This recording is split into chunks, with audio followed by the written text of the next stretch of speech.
I found the Labubu doll in a place where toys should never be. I worked part-time cleaning out abandoned apartments for a property management company. Most of the places were sad rather than scary. Old furniture, unpaid bills, clothes left behind by people who disappeared quietly. You learn not to ask questions in that job.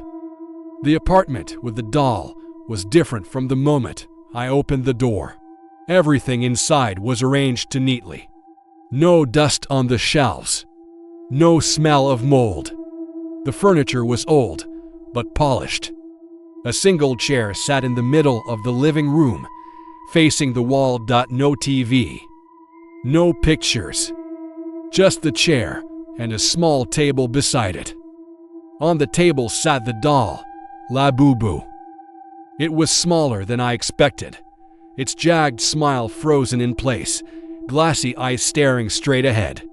It looked clean, untouched, like it had been placed there moments ago. I checked the paperwork. The tenant had died 3 months earlier. No next of kin.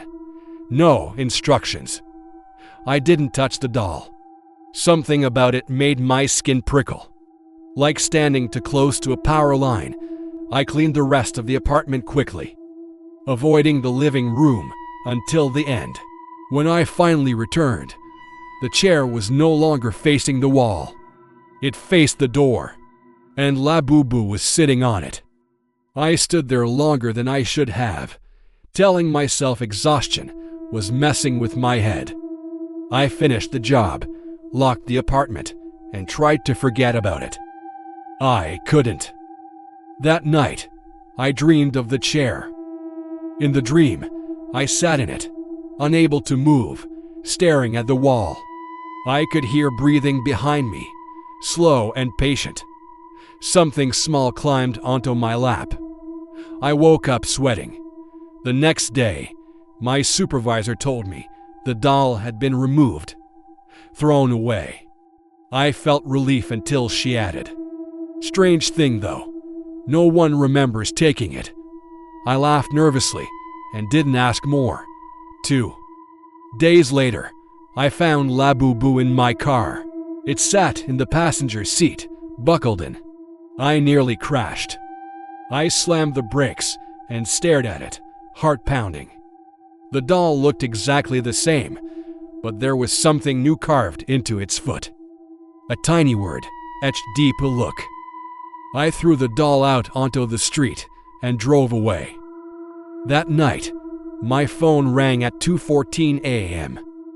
Unknown number. I didn't answer. A voicemail appeared seconds later. It wasn't a voice. It was breathing, slow, close, wet.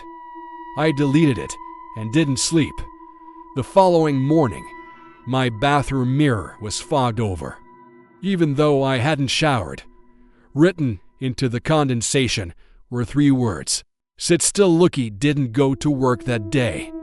I stayed in my bedroom, lights on, doors locked, telling myself this was stress, trauma, imagination. People break sometimes. Minds invent patterns. That's when I heard the chair scrape across the floor. From my living room, I grabbed a knife and crept toward the door, heart pounding.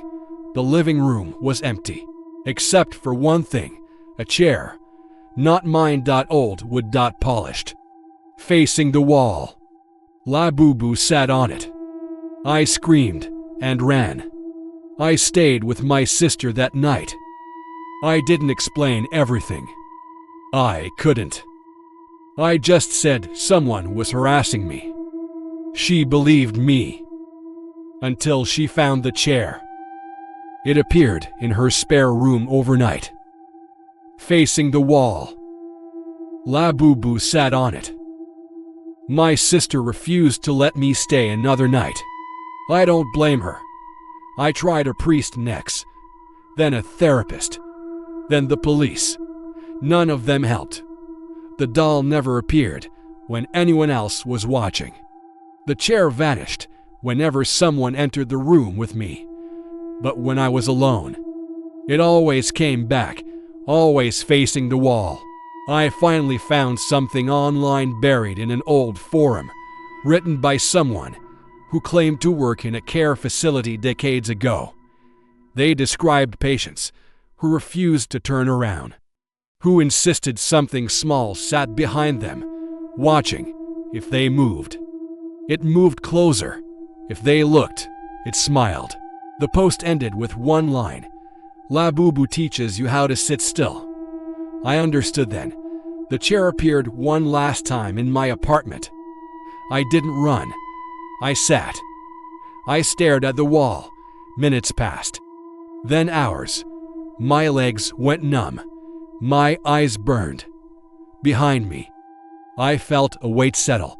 A small hand rested on my shoulder. It leaned close and whispered softly, proudly, "Good." I don't know how long I stayed like that. When I finally woke up, I was alone. No chair, no doll. I thought it was over. But now, sometimes, when I sit too long without moving, I feel something watching from behind, waiting, teaching me to sit still, to look, and never turn around.